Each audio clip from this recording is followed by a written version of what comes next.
What's up, guys? Captain Nick here with Field School, and today I'm going to briefly discuss some terms and phrases that should help you guys in your study of knot tying and line handling. So let's get started. So the discipline under which we are working is known as Marlinspike Seamanship, and this includes everything from knotting, splicing, whipping line, even decorative work. And the name comes from a tool used in the art of splicing.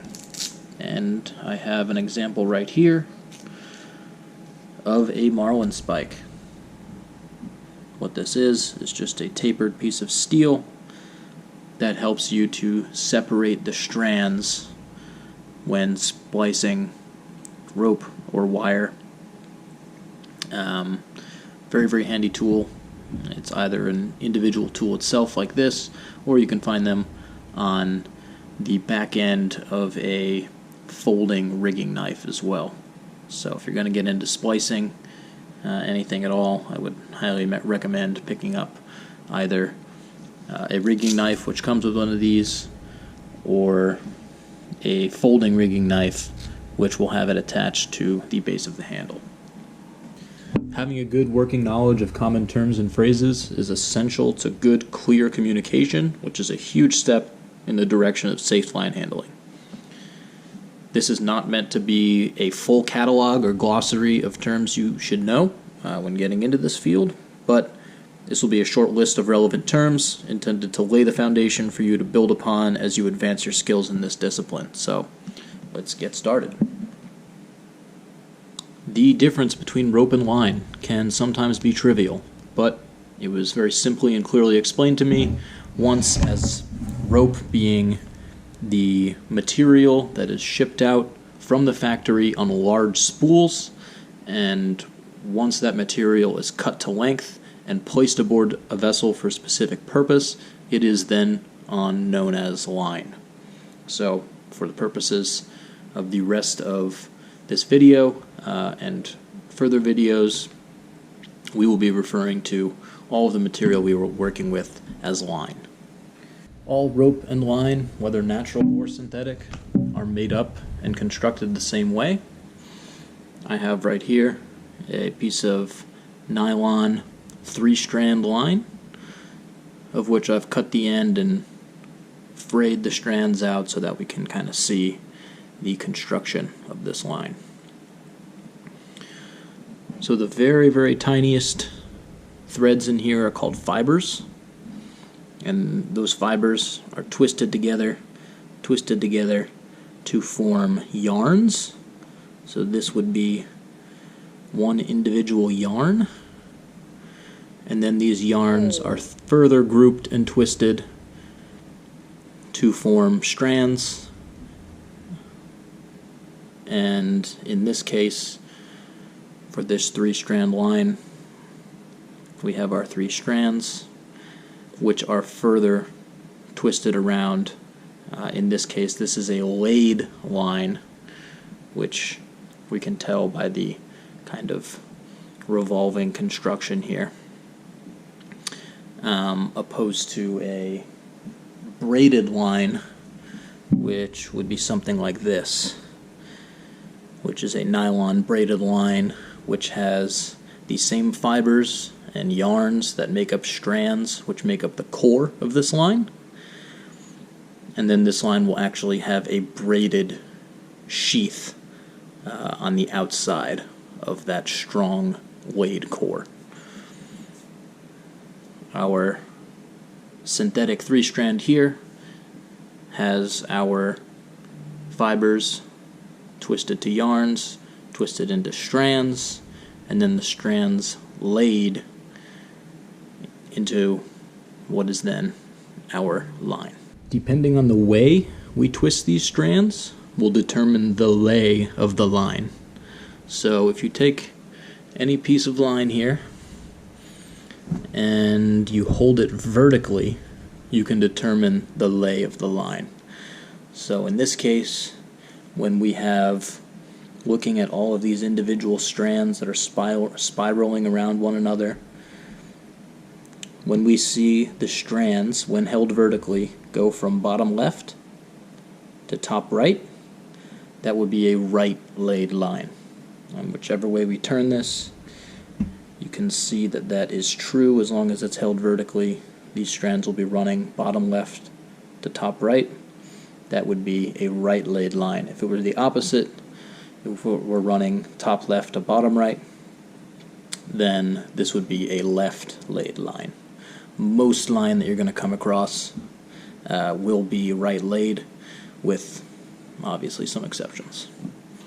To wrap up here, I just wanted to give you guys a few examples of some terms that we'll be using pretty extensively in our upcoming videos.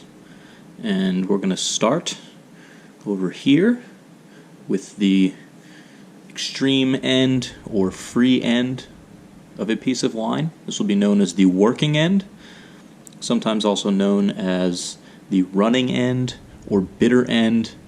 All of these terms can apply to the free end of line, or if you're tying knots, the end that you will physically be tying with will be your working end. So working end, that is opposed to standing end, which your standing end will actually be over here in the center of this Flemish coil, which we'll talk about in a minute. The standing end is the end that is fixed to an object, or the end that is otherwise behind the working end. So in this case, I wouldn't necessarily call these secure fixtures, but this line is indeed fixed to this object, and everything else laying back over here is not in use. This would be the standing end, sometimes known as the standing part also. But just as well, if we were, again, coming over here to our working end and tying a knot, and we wanted to put this working end over this piece of line, we could refer to this indeed as well as your standing end or standing part, because it is, again, behind your working end. So in knot tying, your standing end will be basically the other end that is not your working end when doing your tying here. Next, we will talk about a bight, which we have an example of right here. A bight is an unclosed loop of line that will double back on itself. So we see from our standing part here over to our working end over here. If we follow this down, the line doubles back kind of 180 degrees back on itself in an unclosed loop, which will give us our bight. If this working end were to indeed cross over the standing end like so, we now have a loop. Specifically, this would be an overhand loop. The way you tell the difference between an overhand and an underhand loop, your overhand loop will have your working end, if we follow this back to the loop itself, on top of your standing end over here.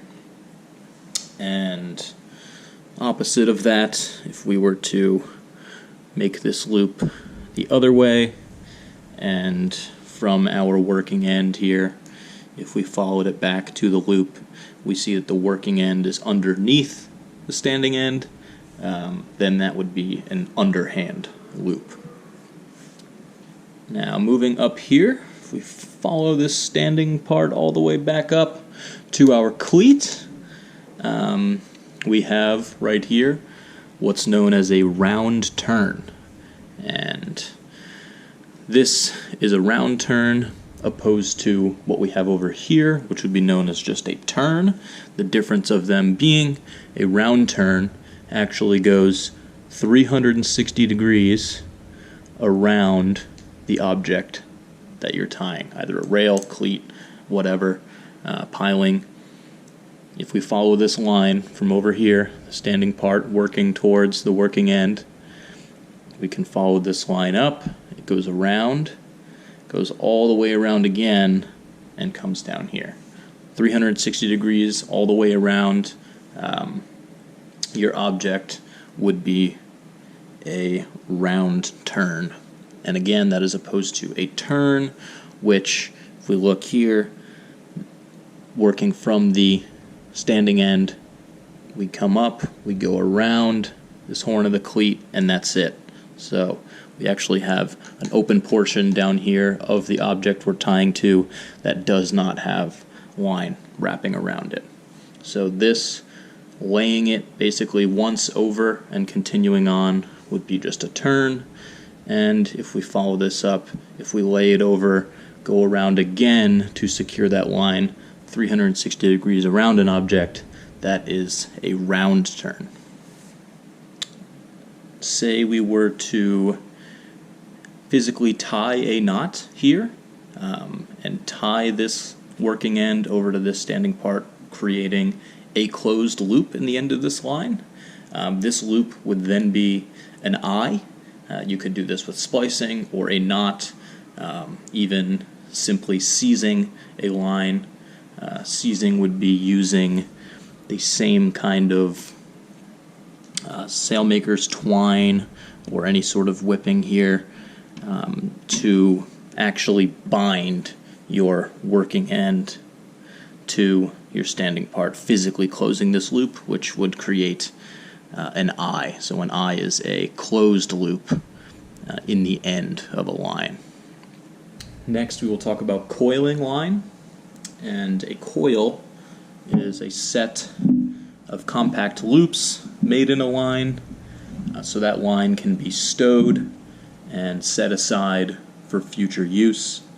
And these coils can either be made in hand, as I've just done right here, or laid out on deck and coiled on deck. If done so, always considering the lay of your line. If you do have a laid line here like we do, we know that this is a right laid line because we can look at the individual strands and see that these strands are running from bottom left to top right, giving us a right laid line. Right laid line always wants to be coiled in a clockwise fashion, whether that is in hand like we've done here. So we will run this clockwise, or if it is down on deck, exact same thing. And another thing to consider, if you are coiling a line just to be put on standby that will then run out later for use, you always want to put your working end, or whichever end will be running out first, on top, so that when your coils go to run out, they will run out in nice succession. I have seen a ton of people, when asked if they know how to coil line, revert to the hand and elbow method, which you may have seen. This is a terrible habit to get into, in which you can see these coils already kind of turn on each other. This is kind of forcing the line in a way that it does not want to go, and can over time actually damage the line and mess with the twists or the lay of the line if done improperly for an extended period of time. Next, we will talk about a Flemish coil, which we have an example of right here. Flemishing, or to flemish down a line, is the act of coiling a line, starting with the working or bitter end in the center, and to make successive circles of line or spiral that line out from the bitter end or working end at the center of this coil. So this is not only a decorative kind of coil in nature, but it also serves a purpose. If you can imagine running around on deck with a bunch of line just kind of thrown about, this is much more of a tripping hazard, or much more likely to be kicked and knocked off deck into the water, maybe a bit too close to our running gear, than if we were to properly Flemish this line down. Flemishing is usually only done with a relatively short bit of line. You can imagine if you had a 100-foot line or more trying to Flemish coil, your coils rapidly expand outwards. So this is usually only done with a short piece of line, but to Flemish coil, we are going to start again with our working end or our bitter end. And a very simple way to do this, if you have a smooth surface, relatively smooth, non-aggressive non-skid on deck or a dock, you can really just pinch the working end and just start to twist, and this will kind of form your coils for you in a very nice, neat, successive pattern that you will frequently see on dock with the remaining line after you've tied a cleat, or on the deck of a ship. Exact same theory, but what is very important as well to take note of is with your Flemish coil, just like our traditional coils, if you do have a laid line, in this case our right laid line, again you want those coils to be running clockwise, and in this case it would be from your working end here running clockwise in succession around one another. If this were a left laid line, again we would want that to be the opposite, this to be running counterclockwise out from the center. So here we have a Flemish coil, nice, neat, beautiful, and functional. Next we will talk about whipping, and we have two examples of whipping right here. So this would be these black wrappings that we have around our white 3-strand nylon line. And the purpose of whipping, not only is it very decorative in nature, which is tough to see on this camera, but it does look very nice and neat, but also to secure the end of the line from fraying or otherwise unraveling, especially when you're working with natural fiber line, because there are only a couple of ways that you really can kind of seize and bind the end of that line together to prevent it from unraveling, as opposed to synthetic line, which even if you are putting whippings on there, I do think that it is a good idea to whip the ends of your synthetic line, but always with synthetic line, the material itself will actually melt, and you can cut and burn the end of synthetic line and kind of melt it all into itself, which is just a further way to secure the ends and prevent it from unraveling. But here are two examples of whipping. There are a few different styles of whipping that you can do, but all of them will involve using this kind of material, which is known as sailmaker's cord or sailmaker's twine. And really what it is just a bit of twine or thread with a little bit of wax covering on the outside for waterproofing.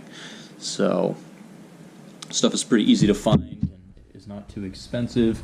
If you want to practice whipping, it's a good idea. With a small gauge line, synthetic line like this, it is very easy to handle. It's not very hard to push a needle through, or just simply unlay it a little bit and run your end of your cord through. But if you're working on anything larger, you'll probably need what's known as a sailmaker's palm. And this really is just a leather strap with kind of the head of a thimble in here to aid you if you are using a needle, which is recommended in anything that's very hard and dense and difficult to get through, or specific styles of whipping. One is termed the palm and needle whipping because you physically have to run the needle through the middle of a strand, you will want probably to use a sailmaker's palm and then a needle, which I am mimicking here with a pencil, but you will have your cord, a bit of your sailmaker's cord running through your needle, and then use your needle and palm to then work that cord through the line.